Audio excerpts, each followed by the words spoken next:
Hello students, acceleration वाले part को आगे बढ़ाते हुए यहाँ कुछ न्यूमेरिकल्स हैं जो अपन को करने हैं। दो न्यूमेरिकल्स मैंने दिए हैं आपको।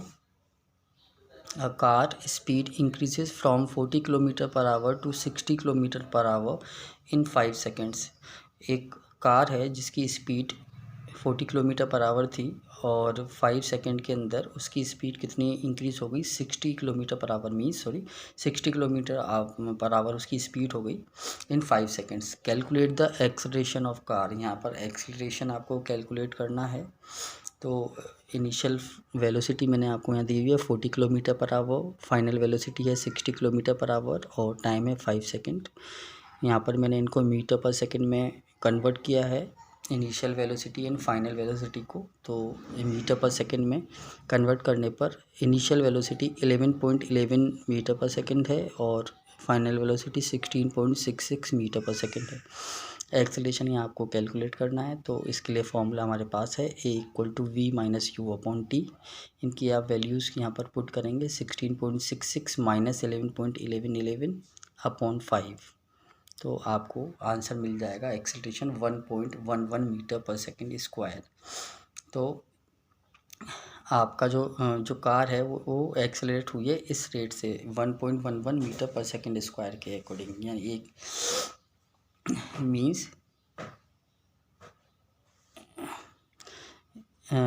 इस तरह से यहाँ पर एक्सेलरेशन को कैलकुलेट करेंगे। दूसरा जो क्वेश्चन है वहाँ पर a car travelling with a speed of 20 kilometre per our. एक जो कार थी वो 20 किलोमीटर पर आवर की स्पीड से आप ट्रैवल कर रही थी, comes into rest in 0.5 hours. जो 0.5 आवर्स के अंदर रेस्ट में आ गई, मीन्स स्टॉप हो गई, रुक गई। What will be the value of its retardation. मतलब यहाँ पर स्पीड डिक्रीज़ हो रही है तो कितना रिटार्डेशन हुआ है।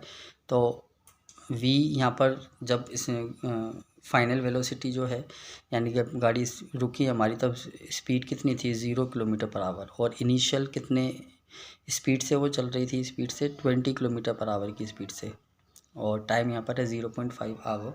तो ये वैल्यूज़ यहाँ पर पुट करेंगे। फाइनल वेलोसिटी 0 थी क्योंकि गाड़ी रुक गई थी, स्टॉप हो गई थी, और इनिशियल जो वेलोसिटी है वो 20 है और टाइम 0.5। तो हमने यहाँ कैलकुलेट किया तो -40 किलोमीटर पर आवर स्क्वायर हमारा यहाँ पर आंसर आया। जब भी रिटार्डेशन होगा, प्रीवियस लेक्चर में देखा था कि जब भी रिटार्डेशन होगा वैल्यू आपकी नेगेटिव में आएगी। मीन्स जहाँ पर v की वैल्यू जो है वो लेस देन u होगी वहाँ पर वैल्यू नेगेटिव में रहेगी, और जहाँ v ग्रेटर देन u है वहाँ पर वैल्यू पॉजिटिव में। तो ऊपर वाले न्यूमेरिकल में आपने देखा वैल्यू पॉजिटिव में थी क्योंकि वहाँ पर एक्सीलरेशन जो है इंक्रीज़ हो रहा था, मतलब एक्सीलरेट हो रही थी वो चीज़। यहाँ पर डी एक्सीलरेट हो रही थी, इसलिए इसकी वैल्यू नेगेटिव में है। तो ये एक्सीलरेशन वाला टॉपिक आपका छोटा सा ख़त्म हुआ है। आगे इसके न्यूमेरिकल्स आप बुक से देखकर सॉल्व करें। नेक्स्ट इस पार्ट में कुछ ग्राफ्स की हम यहाँ बात करने वाले हैं कि ग्राफिकल रिप्रेजेंटेशन है कुछ इक्वेशंस का। तो यहाँ डिस्टेंस टाइम ग्राफ सबसे पहले हम बात करेंगे। यहाँ पर डिस्टेंस को s से और टाइम को t से शो किया हुआ है। s/t ग्राफ भी हम इसे बोल सकते हैं। तो डिस्टेंस टाइम ग्राफ और यूनिफॉर्म मोशन की हम बात करें तो यूनिफॉर्म डिस्टेंस और टाइम के बीच में जो ग्राफ बनेगा यूनिफॉर्म मोशन का, वो हमें स्ट्रेट लाइन मिलेगी। अगर स्ट्रेट लाइन ये रिप्रेजेंट करती है आपको यहाँ पर कि जो मोशन है वो यूनिफॉर्म है, यानी इक्वल डिस्टेंस कवर हो रही है इक्वल इंटरवल ऑफ टाइम में, सिंपल सा। तो ये ग्राफ हम पहले भी पढ़ चुके हैं, डिस्टेंस और टाइम के बीच में यूनिफॉर्म मोशन में ये हमें स्ट्रेट लाइन यहाँ पर ऑब्टेन होगी।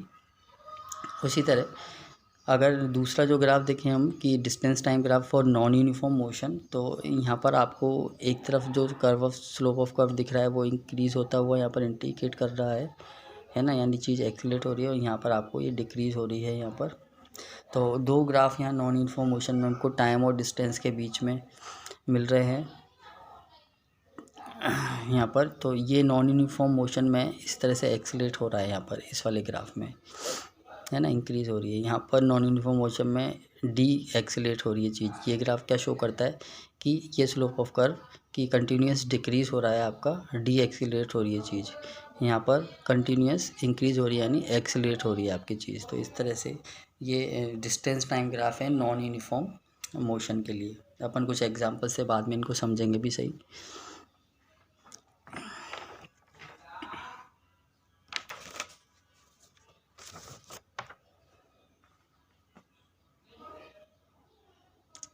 उसके बाद distance time graph for a body at rest.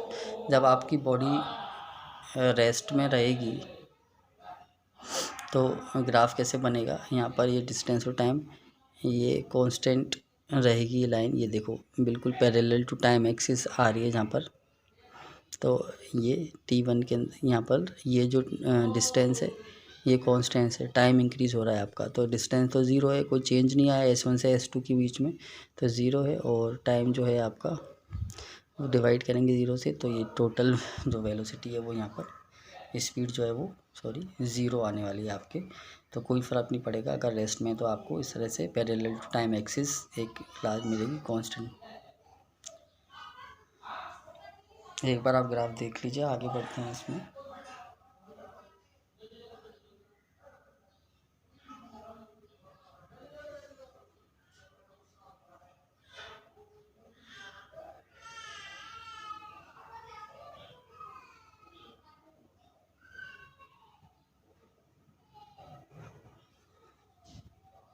देखिए यहाँ पर velocity time graph v graph दिए हुए हैं। कुछ ग्राफ्स हम आज देखेंगे वेलोसिटी टाइम ग्राफ, और कुछ नेक्स्ट लेक्चर में देखने वाले हैं। यहाँ पर वी ग्राफ है for uniform motion. Uniform motion के लिए वेलोसिटी टाइम ग्राफ कैसे चलेगा, सेम जैसे वहाँ पर चल रहा था डिस्टेंस टाइम ग्राफ जब बॉडी रेस्ट में थी। तो यूनिफॉर्म मोशन है तो वेलोसिटी जो है वो कांस्टेंट रहेगी यूनिफॉर्म मोशन में। तो जब वेलोसिटी कांस्टेंट रहेगी तो उसमें कोई चेंज तो आने वाला नहीं है आपके, तो एक्सेलरेशन की वैल्यू वहाँ पर ज़ीरो हो जाएगी। तो मैंने आपको पहले ही बोला था कि जो एक्सेलरेशन होगा वो नॉन यूनिफॉर्म मोशन में ही शो होगा, नहीं तो बाकी यूनिफॉर्म मोशन के अंदर वो ज़ीरो रहेगा। तो यहाँ पे एक्सेलरेशन की वैल्यू ज़ीरो आ गई यूनिफॉर्म मोशन के अंदर। यहाँ पर V1 से V2 में कोई चेंज नहीं है, यहाँ पर टाइम आपका इंक्रीज़ हुआ है। तो ये पैरेलल टू एक्सिस यहाँ पर इस तरह से आपको ग्राफ मिलने वाला है। और v graph for uniformly accelerated motion, जब यूनिफॉर्मली आप एक्सेलरेटेड करते हैं तो जो वी ग्राफ मिलेगा वो इस तरह का मिलेगा टाइम के साथ। ये देखिए आप टी टाइम वाला एक्सिस है, ये वेलोसिटी वाला एक्सिस है, और इस पॉइंट पर जैसे जैसे टाइम इक्वल इंटरवल में टाइम है तो इक्वल इंटरवल वेलोसिटी भी है। तो यूनिफॉर्मली एक्सेलरेशन मोशन में आपको स्ट्रेट लाइन ही मिलेगी इस तरह से।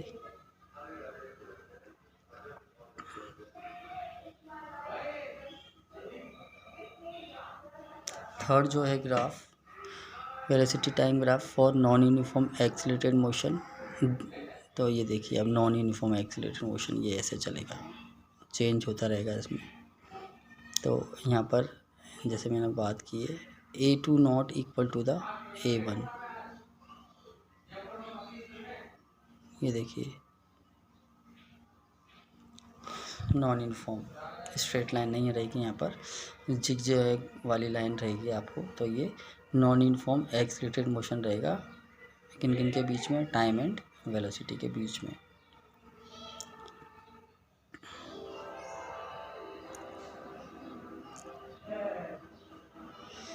तो बेटा ये आपके आज के लेक्चर में हम इतनी बात करेंगे ग्राफ्स की, और नेक्स्ट लेक्चर में देखेंगे आगे की। अभी आप इतना ही करें, कोई डाउट हो तो आप पूछ सकते हैं। Thank you very much.